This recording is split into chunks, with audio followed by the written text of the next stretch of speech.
democracy? It's a government where the people show up and directly vote for the person they want to rule. Yeah, direct democracy, when you think back to it, it's everybody voted. Yeah. Yeah, and do we have that in the U.S.? No, but we have 3 examples of direct democracy, right? What were the 3 examples that I gave you of direct democracy?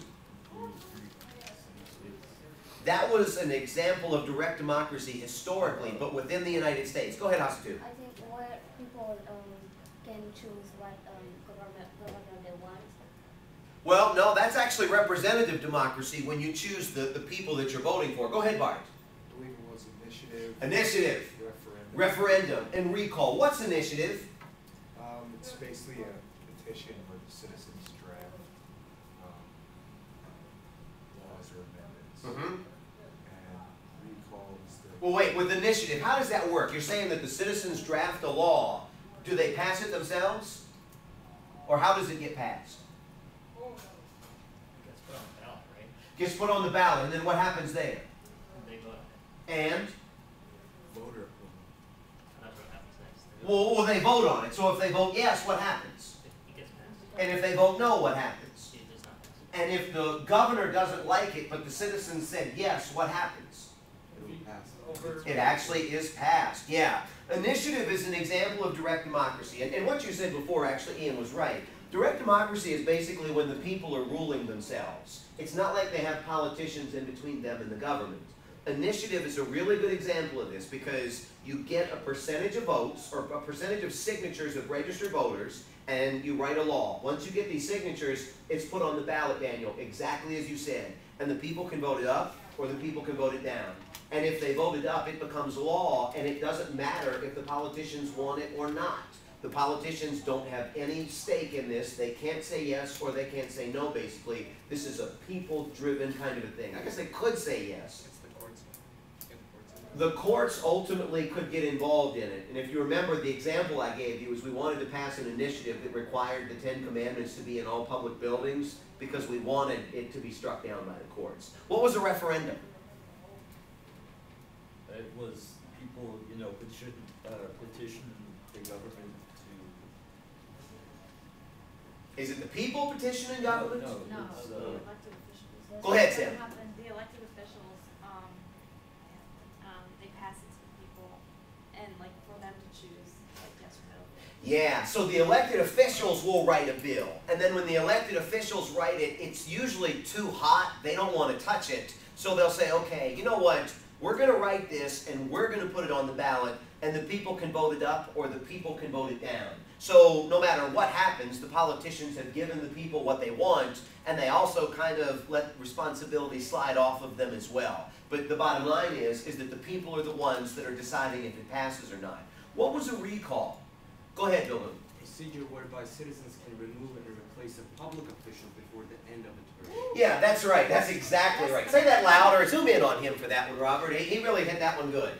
Procedure whereby citizens can remove and replace a public official before the end of a term. Yeah, you don't even have to have broken a law. If they decide that they don't want you, do you remember what the recall was that we discussed?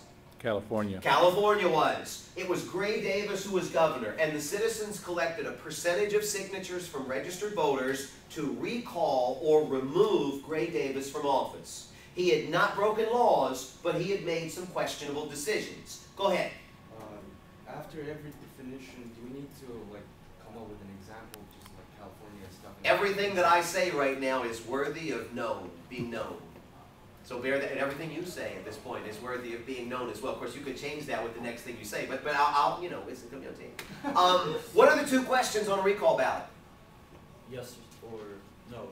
Yes or no? Okay, those are 2 answers, but what are the 2 questions? Removing them and who's going to replace them.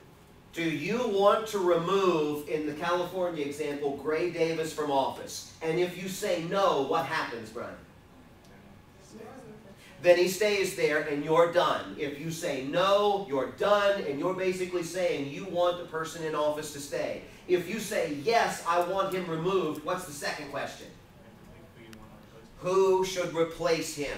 And when you look back on this, do you remember some of the people that were involved in that California recall?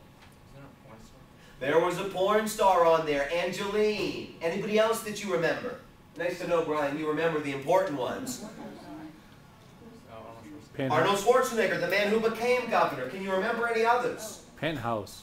Larry Flint was on there. Hustler magazine, actually. I'm glad your wife would be proud you didn't know that. Larry Flint was on there. Richard Simmons, although it may not have been the exercise guy, was on there. Arnold Schwarzenegger was on there. Gary Coleman was on there. No. If you remember, there were a mix of celebrities, citizens, and actual people that maybe could qualify, and Schwarzenegger was the one who ultimately was selected. Or the end of it. Bottom line, though, is that it's the people that vote them out, and it's the people that initiate the process by getting signatures, and then ultimately with the election, they can choose to keep the elected official or move them out. Yes, sir, Bashar?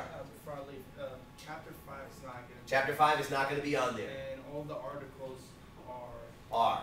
Gotcha. What other questions do y'all have from chapter 1 terms? Go ahead, Ian. The idea of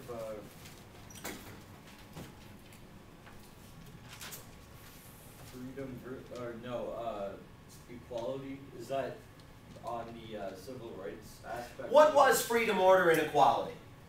Anybody? Go ahead. Those three always, fight with each other. Freedom, order, and equality, you're right. They sound like good, positive terms, but they fight with each other, and sometimes when you have too much of one, you don't have enough of the other one. What did freedom mean? That you're free to do what you want. Give me some examples. Like, I can travel without having to report to a government. Okay. I can, choose what type of books I want to read. Okay. The government doesn't censor material that goes against the current regime. Okay. I guess. Go ahead, Bill Boone. The power of right to act, speak, or think as one wants without hindrance and restraint. Make sure you zoom in when he speaks. When you think about freedom, that's a good definition, but give me some examples. If you remember, I had mentioned to you the ability to pursue an education, the ability to marry, the ability to choose a specific profession, the idea, Ian, that you had mentioned of the First Amendment rights as far as freedom of the press, I think, is one of the things that you had mentioned, or freedom of religion could be out there, or when you think about it, the idea of the right to bear arms. These could be political or they could be social freedoms. What was order? Go ahead, Aaron. What was order? Anybody? Go ahead, Brian. That was the rules to keep the country running on the right path. Okay, but there was another way that we talked about order in class.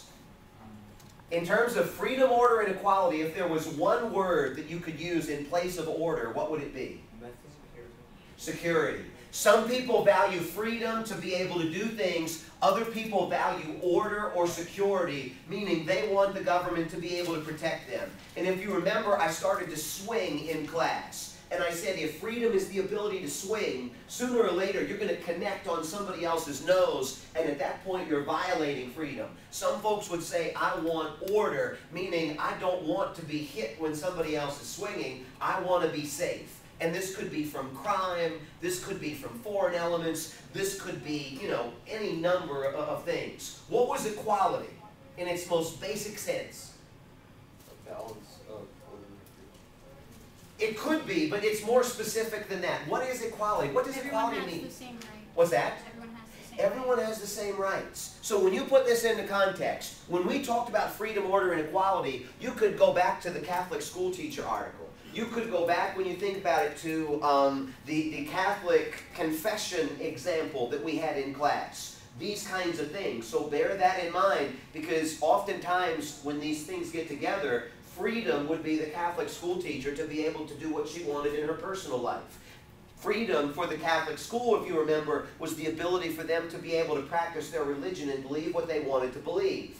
Order would have been the idea of the Catholic school saying, you can't teach here, we're going to fire you because you're violating our beliefs. And equality, when you think about it, we're all churches wanting to have the same kinds of protection, or that pregnant woman saying, I should have the same rights as a man because you're not going to fire him, but you're going to fire me. So keep those in mind, I guess, as far as examples. Since we delved into that a little bit, let me go back to the articles. Do you have any questions about any of the articles that are up here?